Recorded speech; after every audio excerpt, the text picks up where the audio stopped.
Bruh, bruh, bruh. Well, hey there, everybody. It is time to recap my gaming year 2024, and I've separated things into three categories. First of all, I have games that weren't the vibe. These are games that I did not finish because I was like, why? I don't want to finish these for various reasons, and they're all pretty good reasons, I feel.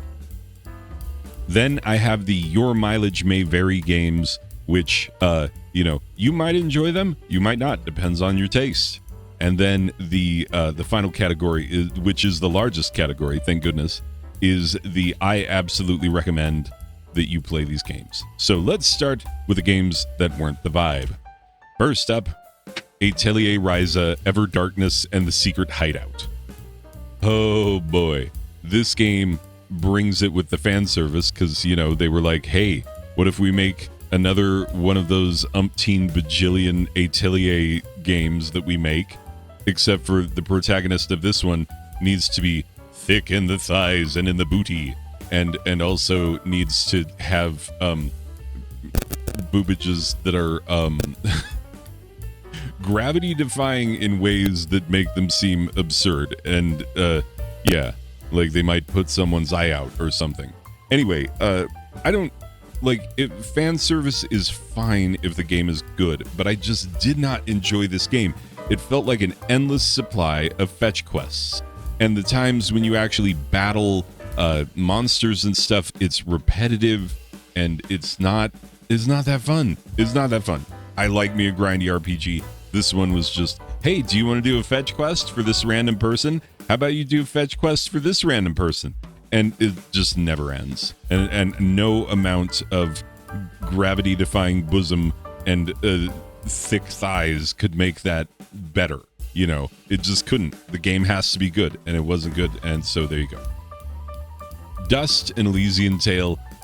This one, I don't know what happened with this one. I mean, you could say that it was more furries than I had anticipated, but that's not entirely it. I didn't like the gameplay. It fell flat for me, and I didn't really care about the character at all. And the main protagonist, I didn't really care about the story. It didn't draw me in. It fell flat in so many ways. I did not have fun with it at all. Dodgeball Academia. Yeah, here's another one that this one was trying to do for Dodgeball what Golf Story did for golf. Only, this is one of those Humble Bundle games, and some of those Humble Bundle games are just not that good. They just aren't. Why do they end up in the bundle? Because they are passable as a game. It is a game. It's a complete game, with decent looking characters, and it feels like it's a whole game and whatnot. But then you start playing it and you realize, okay, so the dodgeball matches are really short, and they usually hinge on, who uses their gimmick at the right time. And that's kind of stupid. And then the story is not compelling. It's not. And the characters are dumb. And I could not care less about this game. And so, yeah, I left it in the dust.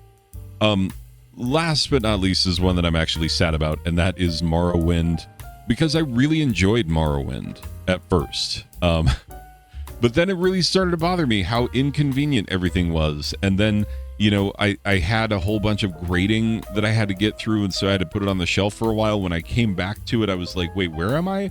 What am I doing? What's happening? And that's not how you want to feel in one of these games, and I was having to use walkthroughs just because it is so unintuitive to figure your way around. And I was like, I could just play Skyrim, so I dipped my toe into the Morrowind, and also, I have to admit, the combat is not at all satisfying. It feels janktastic.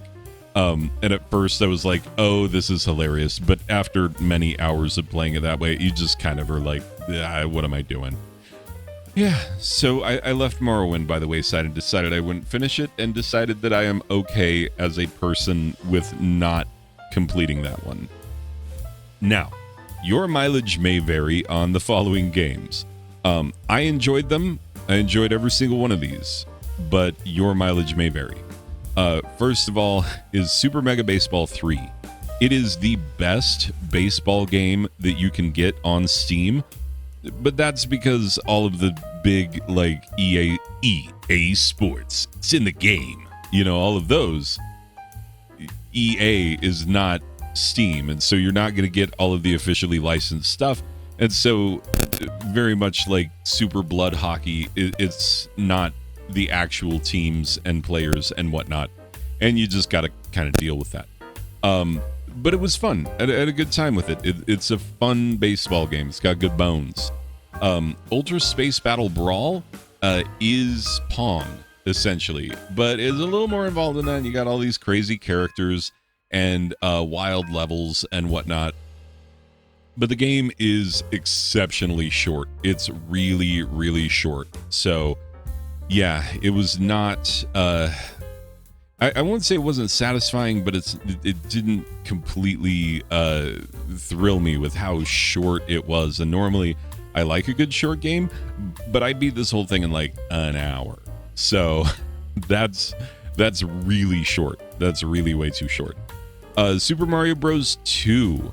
Yeah, I still do not accept this one as entirely canon because it's reskinned Doki Doki Panic. We know what happened with the lost levels and whatnot, and the lost levels are better than this. That's just an unfortunate fact. That is true, that we don't like to face down, because there are a lot of people who are like, but I like Super Mario. It's all a dream. That's how they got away with making it Doki Doki Panic, is that Mario wakes up in the end. So stupid. So many disappointing aspects of this game. But also, it's pretty fun. It is pretty fun. It's just not a proper Mario game, and that's what's always bothered me about it. And so, you don't get to change my mind on that. It is not a proper Mario game, but it is a game nonetheless. Jets and Guns Gold. Here is a horizontal shooter that some people have a negative opinion of, which I don't entirely understand, but I had fun with it. I really enjoyed this one. So, yeah, I'm not great at the horizontal shooty shoot, but you know what? I made it. I made it through just fine, and it was the right length of a game for me, especially as a shooter. I just felt that it didn't overstay its welcome, and it didn't come up short in terms of entertainment. So I felt like I got my money's worth out of that one. But there are people who do have negative opinions of the game, so I am recognizing that fact. Armageddon. Here's the reason why this one is on the list. I had a lot of fun with it, but this is a Vampire Survivors-like, and there are a lot of those now, just in every type, where they're like, oh, this is Vampire Survivors, but it's fill in the blank.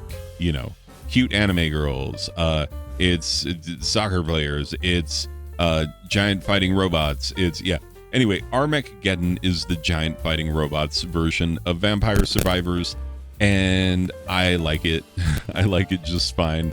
But also recognizing that it's a Vampire Survivors like, you have to accept the fact that you're probably going to enjoy it a whole lot at first, and then there's going to be a diminishing margin of returns. Because, like, remember when Vampire Survivors was new and you were like, oh yeah, and then eventually you're like, yeah, it was fun. And then you put it on the shelf, and then you don't pull it out for a long time. That's how it goes. Anyway, Armageddon I have not pulled out since I beat it, but I did have fun beating it. Smashing the Battle. Smashing the Battle is so stupid with its fan service. Just dumb. Just really no reason. They're like, oh, I'm sorry. The special suit wasn't built for you. Therefore, your, breasticles are going to be, like, falling out the entire time. Yeah, it's a very thinly veiled reason for things being what they are, and doesn't explain why your, like, office worker helper is, like, bursting all the buttons on her blouse all the time. So, yeah, the fan service of this game is absurd, and the battles get real samey after a while. So, like, This is a game that did overstay its welcome as far as I'm concerned, but a lot of people really enjoy it, so your mileage may vary. FTL, Faster Than Light.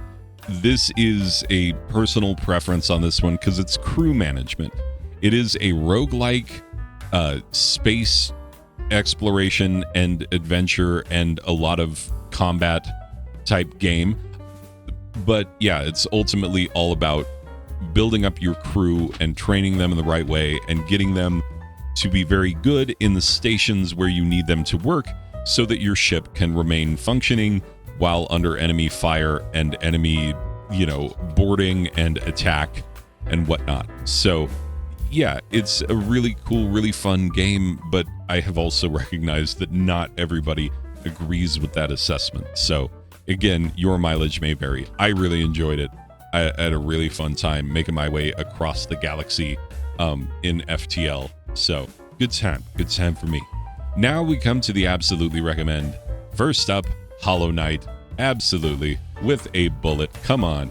Hollow Knight is incredible. See, I had put some hours into this game before and kind of got to a point where I was like, I'm stuck. And then I just kind of left it for a long while. And then talk of Silksong started up, and I just felt like everybody was saying like, oh, Silksong is definitely coming by end of 2024, so be ready.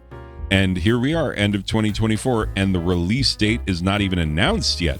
So yeah, I played this game in vain. No, I'm just kidding. I really enjoyed this game. It is such an experience, so do play it if you never have. Up next, The Adventure Pals. I recommend this one to everyone. This is another one where a lot of the games on this list are going to be things that I played briefly before, and then people, like I have so many games to review, and this year I was just trying to be like, okay, I recommend these games to people. I need to actually play all the way through them so that my stamp of approval means anything, because a lot of times I have like an hour and a half, maybe 2 maximum to put into a game before I have to review it because I don't have a ton of free time. I have a day job and everything. And so, and I don't get paid for this. If you watched my other video, then like I get nothing from all the ads that you are forced to watch. Anyway, so yeah, Adventure Pals. I played it because I've been recommending this game forever. I had played the first little bit of it enough to know oh, this is super cute, this is super fun. And yeah, I finally beat it, and boy, it was totally worth it. I had a great time. It's such a silly game. Absolutely recommend. Dead Cells. Yup. Dead Cells. And it's also fun because, at what point can you say that you have definitively beaten Dead Cells? There is a thing that you should do, a guy that you should kill in order to say that you did, in fact, go all the way through it and beat it.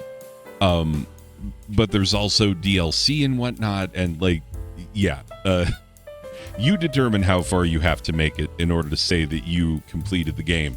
I killed that one main dude and was like, yep, we did it. And then I did some of the DLC. I don't think I've done all of the DLC, but I'm still counting it.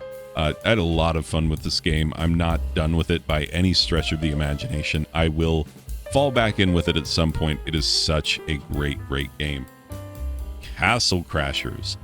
Yeah, this is another one where I've been recommending it for years, and I have put in some hours playing it, especially playing it cooperatively with my son. But I decided okay, let's take my most built up character and just start from the beginning. And because that character is already kind of built up, I will be fine playing this solo the rest of the way. And I was. So it's definitely a fun, hack and slashy beat 'em up experience. And if you enjoy such things, you should play it. And yeah, it's fun to play multiplayer. So there is that. I did beat Final Fantasy VI in my quest for beating all of the Final Fantasy games. I beat 6 this year. And 7 should have been on this list, and indeed would have been on this list. And even today, I was sitting there boy, I should put some more time into Final Fantasy VII. But the fact that I'm going to go back and do things that I've already done, I was like, ugh. because I've already done them. So I think I'm just gonna go, cheat codes to like reduce random battles and just play my way back to where I was, so that I can just get on with it. Because that's how it feels. That's not how it should be, but that is how it feels. Gianna Sisters Twisted. Oh, by the way, before I go on Gianna Sisters, Final Fantasy VI, what a champion of a game. It's Final Fantasy 3 on the SNES, and I really enjoyed it. There's a reason it is so very beloved in the world of Final Fantasy games. Anyway, Gianna Sisters Twisted Dreams, what a difficult game once you get into those later levels. And I had played all of the early levels, but the later ones I had not gotten to, and man, they are very difficult. It's like Celeste, where at a certain point you're like, I'm not getting all the strawberries. Like, I don't know that I have that ability. It's not in me to get all the strawberries. And so for Gianna Sisters, I had to be like, I'm not getting all the gems. It's not happening. But yeah, I did have fun playing it. No One Lives Forever was a trip back down memory lane. I beat this game at least twice before. I love these games, and I need to play No One Lives Forever too. I will definitely beat that one this year as well. In the coming year, I will beat No One Lives Forever 2. It is abandonware. You could please download it while it is still in legal limbo, and so people are like, haha, we have made the game accessible. You can play it on modern hardware. Get it while you can. I don't know when it's going to be taken down, but the way that video games are going, it will get taken down. And the No One Lives Forever games are some of the best spy games ever made. Ever. You think GoldenEye is good, and GoldenEye is good, but it's also janky as all get out. This game is less janky and also of the same era, and just has a vibe that is undeniable. So definitely play this one. You can download it for free today and be playing it today. Anyway, check my video on that. There's a link in the description and instructions on how to download and install. So there's no reason you shouldn't have it. Akiba's Trip. This is another one where I had started it and just hadn't finished it, but I was like, man, this is such a fun concept, for a beat 'em up. And so, I just took the time and finished it. It's not an incredibly difficult game. It's not an incredibly long game. I mean, it's long enough. It's not like Persona type long, and it definitely does not overstay its welcome. But it's also not so short that you would be like, hey, I barely got any. It's long enough. And it was a really fun experience, all the fan service notwithstanding, Yeah. So next up, Alien Breed Impact. I've been harping on these games for forever. I have beat them before. I went back. This is the beginning of me going through the series again. I will probably beat the other two games in the coming year. I love these games. They are my absolute favorite isometric shooters of all time. An isometric shooter is a genre that I seem to love more than most, but I do love it. It's a great game, and a great series. And you can get them on sale now. They're super cheap. So yeah, if you like isometric shooting, this is a good one. And there's a whole story arc across the three games that is excellent. Anyway, High Hell. Oh my goodness, I enjoyed this game. It was a little frustrating in places. There was one boss where I was not entirely sure what I was supposed to be doing. And then I watched one video on it and I was like, oh, that should have been obvious. But yeah, it's just a very stylized, very fun, crazy type shooter where you just don't know what's going to be around the corner. And the whole, kick the door in and go in guns blazing, and then when you've killed everyone and completed all the objectives, you just jump off the building. So cool. It just immensely satisfying. So yeah, High Hell. And again, not a long game, does not overstay its welcome, but you won't finish this one and be like, well, that was too short. You'll finish it and you'll be like, that's good. I'm glad I played that. At least that's how I feel. Because with my stupidly long backlog, I need games that just don't overstay their welcome, and this is one of them. Halo Combat Evolved Anniversary Edition. Yes, I finally beat Halo 1 this year. It was a long time coming, and I have a lot of emotional baggage with that game, but we did it. We got it done. It was done. The doing was done of it. And it were good. I had a fun time doing it. I knew that I would, and I was just glad that I could play it with keyboard and mouse because I suck at playing these kind of games with controller. That's just facts about the world. So yeah, I am happy to have finished it. I will play the other Halo games. I'll probably play at least one more Halo game in the coming year. We shall see. I mean, obviously I'm going to play them in order, so Halo 2 would be next and on down the line. Anyway, but yeah, very happy to finally be done with this one and to have a little bit of closure on what had been a sort of thorn in my side, gaming speaking. You can go watch that video if you need a full rundown on what all I'm talking about. Undertale. Oh my goodness. My kids have been on me about this one for a long time. And like, I started a playthrough way back when, and I used it to just annoy them with the way that I was playing the game because I kept doing things that the game is obviously like, no, that's not, no, you're not, why are you going, what are you doing? Anyway, so yeah, I just frustrated my children, which was funny to me at the time, and it still is funny to me now. Because, like, you can mess with your kids in ways that are not emotionally damaging, and I don't feel like that's particularly emotionally damaging to be like, I'm playing one of your favorite video games, but I'm messing up on purpose. Ew. Like, because then eventually I did play it for real. I did that this year, and I enjoyed it quite a bit, and so now I have that insight into this world that my children have been fully immersed in for years now. So there's a common language that you pick up, and also, my daughter and I now get to discuss which characters are gay and or autistic, because, both canonically and, us basically projecting. But yeah, it's a good time. Very fun game. Very cool. You should definitely play it if you have not. The Bard's Tale. Oh my goodness, what a fun time this stupid thing was. There were only a couple of times, and they were both like, man, everybody hates it. I'm glad gaming has largely stopped with the stupid, like, oh, protect this NPC who's going to run fully stupidly into enemy fire 100% of the time as if they want to get killed. That's what those two missions on the Bard's Tale were like, and I every time, the number of times that my wife heard me cursing the old man who is insane and thinks that you're like every different member of his family up to and including his wife.